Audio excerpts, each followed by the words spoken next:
26 November 2008 Mumbai, भारताची आर्थिक राजधानी. सर्व काही नेहमीसारखं सुरू होतं, पण काही तासातच काहीतरी भयंकर घडणार होतं.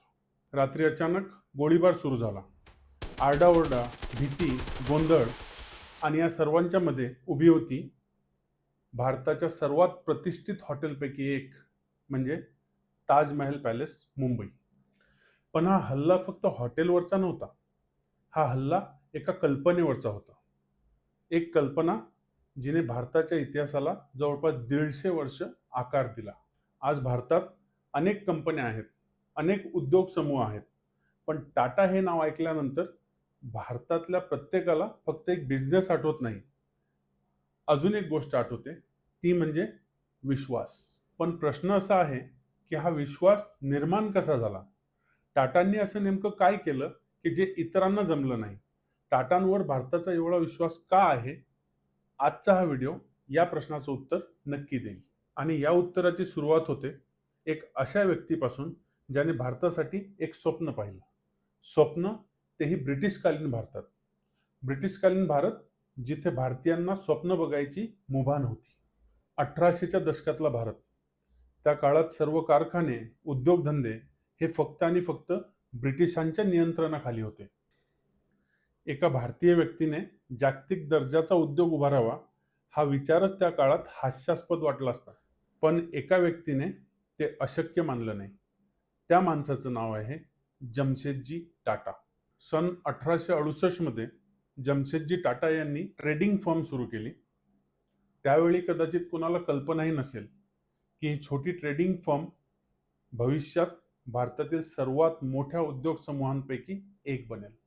पण जमशेदजी टाटा यांचं स्वप्न फक्त पैसे कमवणं नव्हतं.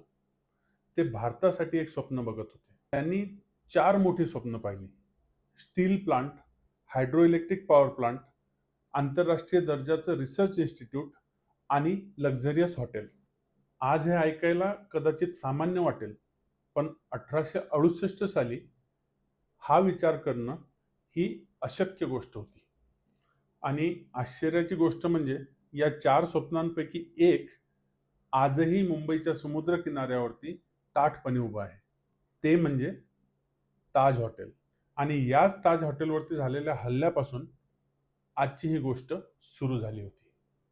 सन 1903 मुंबई. अरबी समुद्राच्या किनाऱ्यावरती एक भली मोठी इमारत उभी राहते. ती म्हणजे ताजमहाल पॅलेस हॉटेल. आज हे भारतातल्या प्रसिद्ध हॉटेल्सपैकी एक आहे, पण त्या काळात हे काहीतरी वेगळंच होतं. तुम्ही एक गोष्ट ऐकली असेल की त्या काळात जमशेदजी टाटा यांना युरोपियन ओनली हॉटेलमध्ये प्रवेश नाकारण्यात आला आणि त्यामुळं त्यांनी ताज हॉटेलची निर्मिती केली. इतिहासकारांचं या गोष्टीबद्दलचं मत वेगवेगळं आहे आणि त्यामुळंच ही सिद्ध झालेली गोष्ट म्हणून सांगणं चुकीचं आहे. पण एक गोष्ट निश्चित आहे, जमशेदजी टाटा हे भारतीयांसाठी एक जागतिक दर्जाचं हॉटेल उभारू पाहत होते. त्या काळात ताजमध्ये electric lighting, modern elevator, luxury design तर होतंच, पण हे जागतिक स्टँडर्ड्स मानणारं पहिल्या हॉटेलपैकी एक होतं. आणि हे सगळं 1903 मध्ये.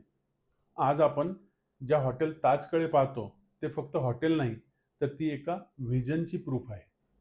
पण इथे एक प्रश्न निर्माण होतो, जमशेदजी टाटा हे जर एवढे विजनरी होते, तर त्यांनी आपलं व्हिजन पूर्ण होताना पाहिलं का? तर उत्तर आहे नाही. 1904 मध्ये जमशेदजी टाटा यांचं निधन झालं. विचार करा, एक विजनरी माणूस ज्याने मॉडर्न भारताचं स्वप्न पाहिलं, पण त्याची बरीच स्वप्न पूर्ण होताना तो स्वतः पाहू शकला नाही. स्टील प्लांट अजून पूर्ण झालं नव्हतं, रिसर्च इन्स्टिट्यूट अजून उभं राहिलं नव्हतं, बरेच प्लान हे नुसते कागदावरच होते. अनेक कंपन्यांची कहाणी इथंच थांबली असती. लीडर गेला, विजन संपलं, कंपनी सुद्धा संपली असती. पण टाटांची गोष्ट वेगळी होती. टाटा ग्रुप हा एका व्यक्तीवर उभा नव्हता, तर तो एका व्हिजनवर उभा होता. आज टाटांवर लोकांचा विश्वास आहे, पण त्याची पायाभरणी अजून व्हायची होती.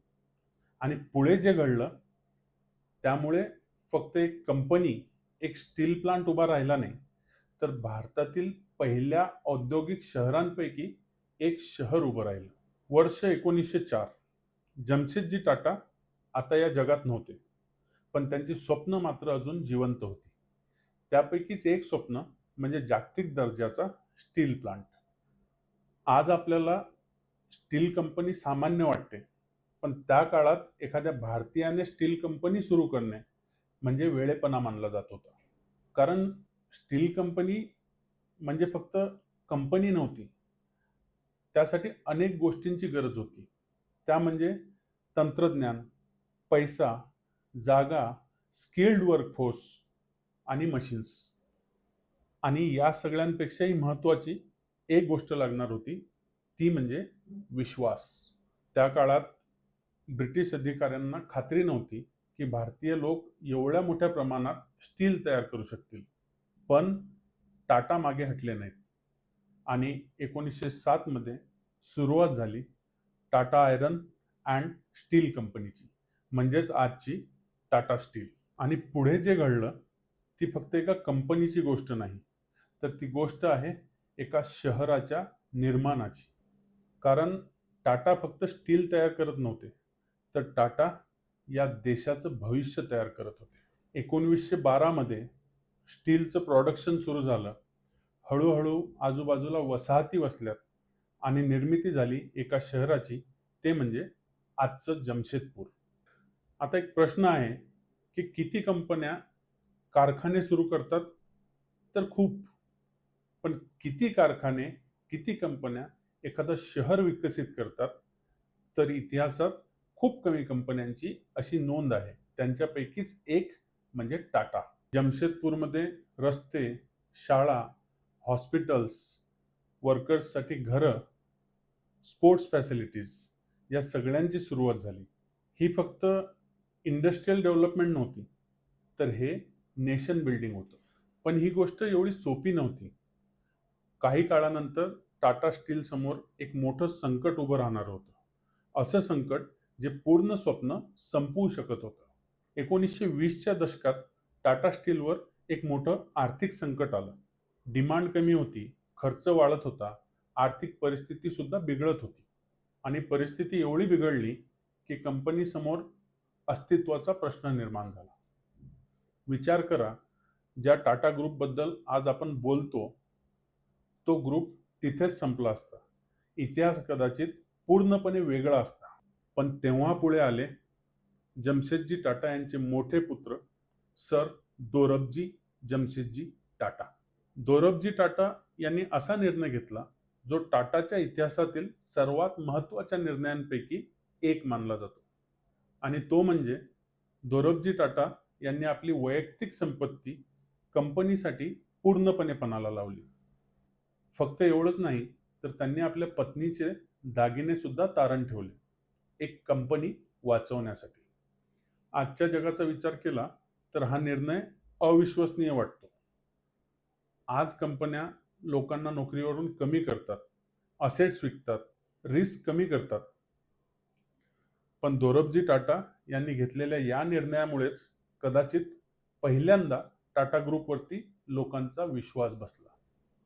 लोकांनी बघितलं की टाटा कंपनी ही फक्त नफा कमवत नाही, तर कंपनीला वाचवण्यासाठी टाटा ग्रुप आपलं सर्वस्व पणाला लावतो. टाटांची गोष्ट इथेही संपत नाही. हॉटेल, स्टील प्लांट, नंतर टाटांनी एका अशा ठिकाणी गुंतवणूक केली की ज्यातून पैसे परत येण्याचा कालावधी खूप जास्त असतो. ती गुंतवणूक म्हणजे science and technology. Jamshedji Tata यांच्या मोठ्या स्वप्नांपैकी एक म्हणजे जागतिक दर्जाचं रिसर्च इन्स्टिट्यूट उभं करणे. आज आपण रिसर्च डेव्हलपमेंटबद्दल खूप काही बोलतो, पण त्या काळात रिसर्चवरती पैसे इन्व्हेस्ट करणे हा निर्णय खूप दुर्मिळ होता. सन 1909 मध्ये इंडियन इन्स्टिट्यूट ऑफ सायन्सची स्थापना झाली. 1911 मध्ये प्रवेशसुद्धा सुरू झाले. आता विचार करा, एखादा उद्योगपती रिसर्च इन्स्टिट्यूटमध्ये गुंतवणूक करेल? एखादी फॅक्टरी लावली तर कदाचित प्रॉफिट लगेच मिळायला सुरुवात होईल किंवा काही कालावधीनंतर प्रॉफिट मिळेल. पण रिसर्च इन्स्टिट्यूटमध्ये लगेच अशी शक्यता नसते. रिसर्च इन्स्टिट्यूटमध्ये परतावा मिळायला अनेक वर्षांचा कालावधी जावा लागतो. पण हे जमशेदजी टाटा यांचं व्हिजन होतं. त्यांचा असा विश्वास होता की रिसर्च अँड डेव्हलपमेंटमध्ये केलेली गुंतवणूक देशाला पुढे घेऊन जाईल. या सगळ्याचा जर विचार केला तर एक गोष्ट लक्षात येते, टाटा हे फक्त फॅक्टरीज उभ्या करत नव्हते. टाटा हे फक्त बिझनेस उभे करत नव्हते, तर ते इन्स्टिट्यूशन्स उभे करत होते. आणि कदाचित याच कारणामुळे टाटांना इतरांपेक्षा वेगळं बघितलं जातं. यापुढे टाटा ग्रुपच्या इतिहासात प्रवेश करतो एक असा माणूस ज्याने स्वतःचं विमान उडवलं, स्वतःची एव्हिएशन कंपनी सुरू केली आणि भारताच्या एव्हिएशन हिस्ट्रीला पूर्णपणे बदलून टाकलं. 15 ऑक्टोबर 1932 कराची, सकाळची वेळ. एक तरुण पायलट विमानात बसला आहे. तो थोड्या वेळातच उड्डाण करणार आहे आणि या उड्डाणाबरोबरच भारताच्या एव्हिएशन इतिहासातील नवीन अध्याय सुरू होणार आहे. त्या पायलटचं नाव होतं जहांगीर रतनजी दादाभोये टाटा, म्हणजेच JRD टाटा. आज आपण त्यांना एक उद्योगपती म्हणून ओळखतो, पण त्या दिवशी ते पायलट होते. 1929 मध्ये JRD टाटा यांना भारतातील पहिल्या पायलट लायसन्सेसपैकी एक मिळालं. त्यांना विमानांची खूप आवड होती आणि या आवडीनेच जन्म दिला टाटा एअरलाइन्सला. आजची एअर इंडिया ही आपल्याला सामान्य वाटते, पण त्या काळात भारतात एखादी एव्हिएशन इंडस्ट्री सुरू करणं, एखादी एअरलाईन सुरू करणं ही काही सोपी गोष्ट नव्हती. रोड्स मर्यादित होते, टेक्नॉलॉजी मर्यादित होती, इन्फ्रास्ट्रक्चर तर नव्हतंच. पण परत एकदा टाटांनी अवघड मार्ग निवडला. 1932 मध्ये JRD टाटा यांनी पहिली फ्लाईट उडवली, कराची ते मुंबई आणि मुंबई ते मद्रास. हीच एअरलाईन पुढे जाऊन एअर इंडिया बनली. JRD टाटा स्वतः विमान उडवत होते, पण ते फक्त विमान उडवत नव्हते, ते भारताचा बिझनेसबद्दलचा दृष्टिकोन पण बदलत होते. आज आपण बिझनेसबद्दल बोलताना प्रॉफिट, ग्रोथ, रेव्हेन्यूबद्दल बोलतो, पण JRD टाटा यांचा विचार पूर्णपणे वेगळा होता. 1940च्या दशकामध्ये भारतात कामगार कल्याण या विषयाची चर्चा सुद्धा होत नव्हती, पण JRD टाटांचा विचार वेगळा होता. JRD टाटांना वाटायचं की कुठल्याही कंपनीची ताकद ह्या तिथल्या मशीन्स नसतात, तर तिथले कामगार म्हणजेच माणसं असतात. आज एम्प्लॉई वेलफेअर हे आपल्याला सामान्य वाटते. पेड लिव्ज, सिक लिव्ज, प्रोव्हिडंट फंड ह्या सगळ्या गोष्टी आज आपल्यासाठी खूप नॉर्मल आणि सामान्य आहेत, पण त्या काळात हा विचार खूप क्रांतिकारी होता. JRD टाटा यांनी ह्युमन सेंट्रिक मॅनेजमेंटवरती भर दिला. त्यांच्या लिडरशिपमध्ये टाटा ग्रुपमध्ये कामगार कल्याण हे खूप महत्त्वाचं बनलं आणि त्यामुळे टाटा ग्रुप फक्त इंडस्ट्री लीडर बनला नाही, तर एम्प्लॉयर म्हणून सुद्धा वेगळा बनला. कदाचित म्हणूनच टाटा ग्रुपमध्ये काम करणाऱ्या लोकांच्या स्टोरीज जर आपण ऐकल्या तर त्या फक्त जॉबबद्दल नसतात, त्या असतात रिस्पेक्टबद्दल, एका लेगसीबद्दल.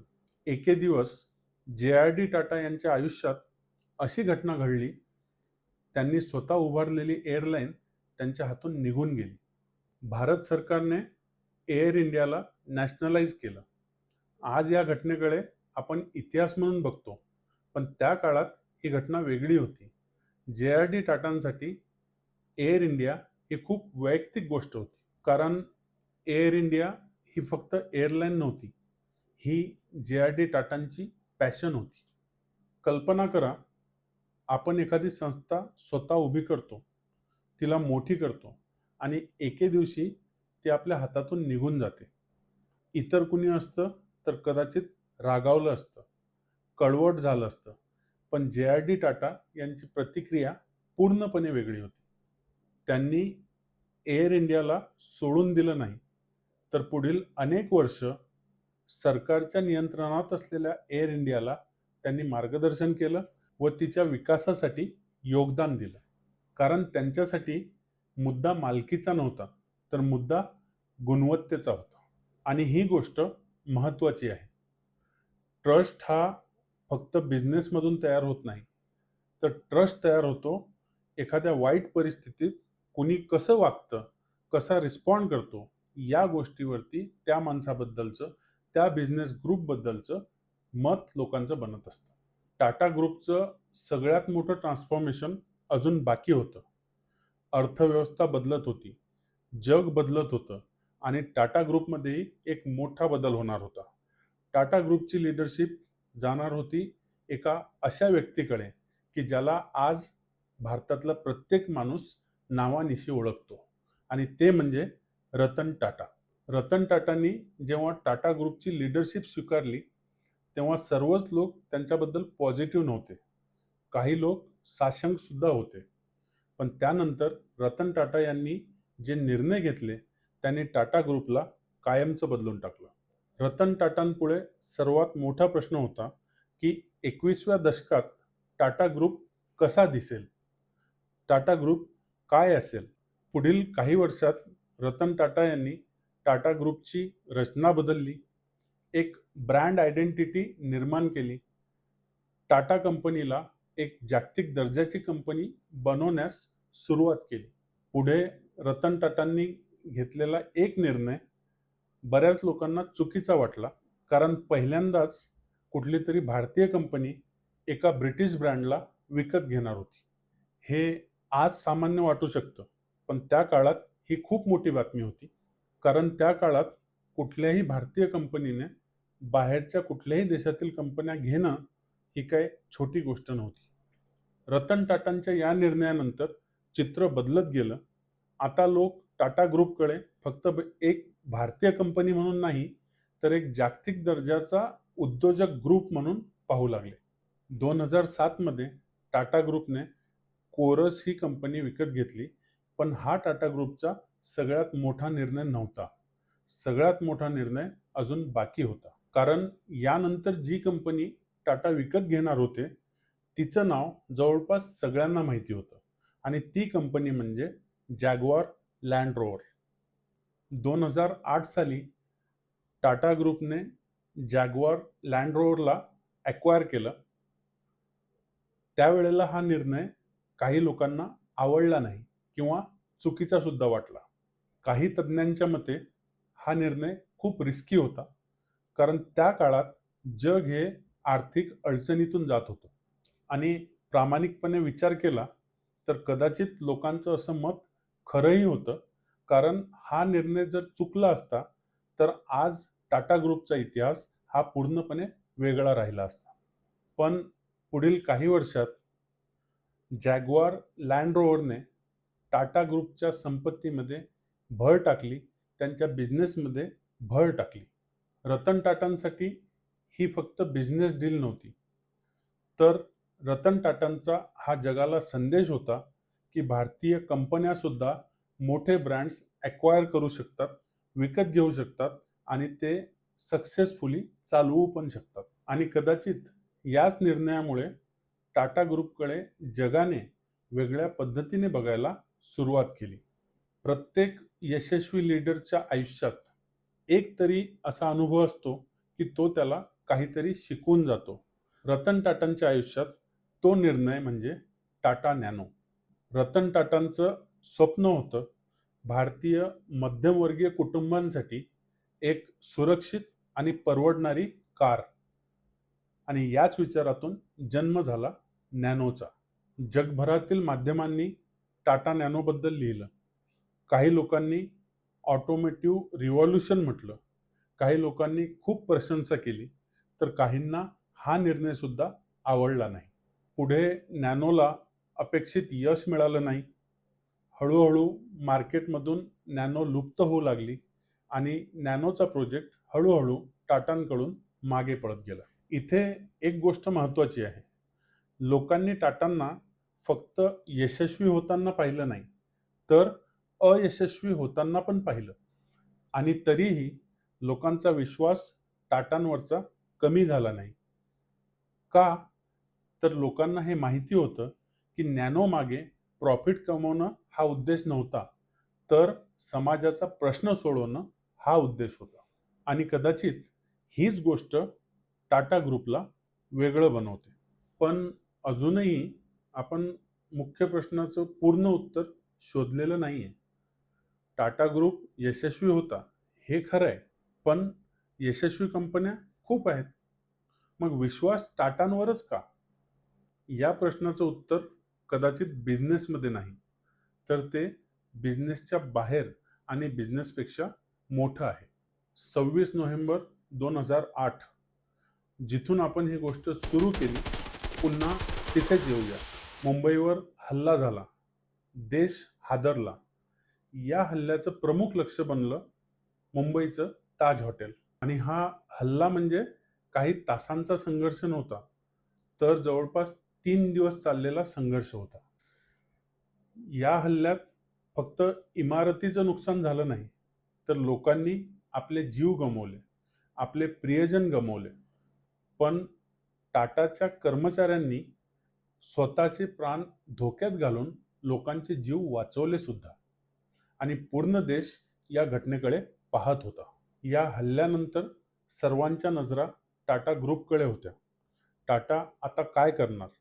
या हल्ल्याला कसा रिस्पॉन्स देणार? याकडे सर्वांचं लक्ष होतं.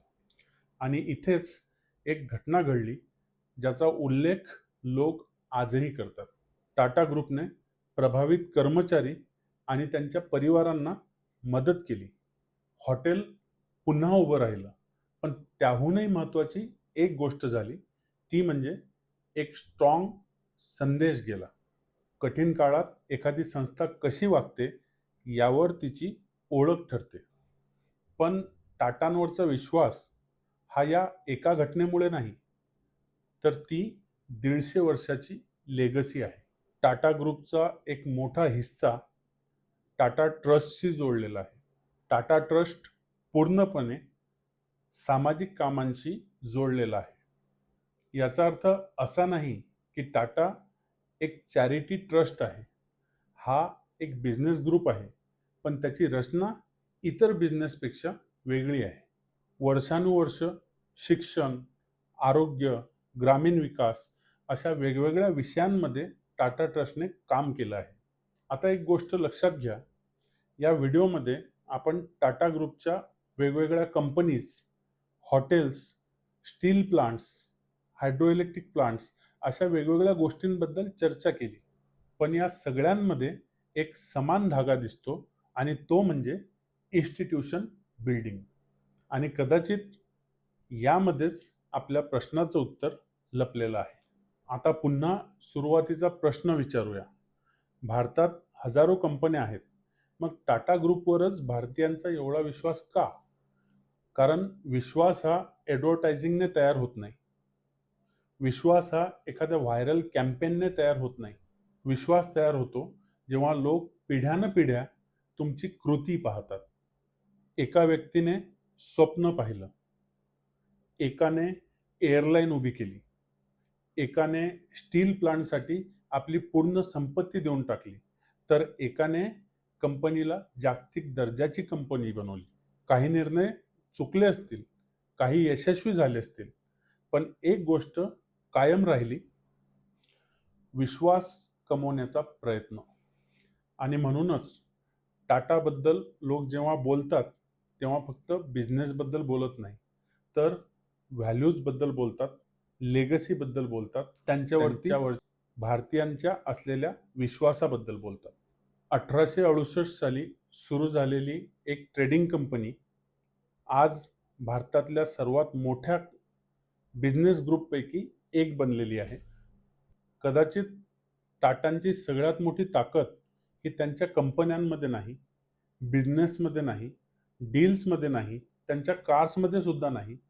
कदाचित त्यांची सर्वात मोठी ताकद आहे लोकांच्या मनात त्यांच्याबद्दल असलेला विश्वास. काही कंपन्या प्रॉडक्ट्स विकतात, काही सर्व्हिसेस प्रोव्हाइड करतात, पण खूप कमी कंपन्या लोकांचा विश्वास मिळवतात. आणि कदाचित म्हणूनच भारतात जेव्हा कधी कोणी टाटांचं नाव ऐकतो तेव्हा सगळ्यात महत्त्वाची गोष्ट असते ती म्हणजे विश्वास. तर जर आपल्याला हा व्हिडिओ आवडला असेल तर व्हिडिओला लाईक करा आणि अशाच गोष्टी आपल्याला ऐकायला आवडत असतील तर चॅनलला सबस्क्राईब करा.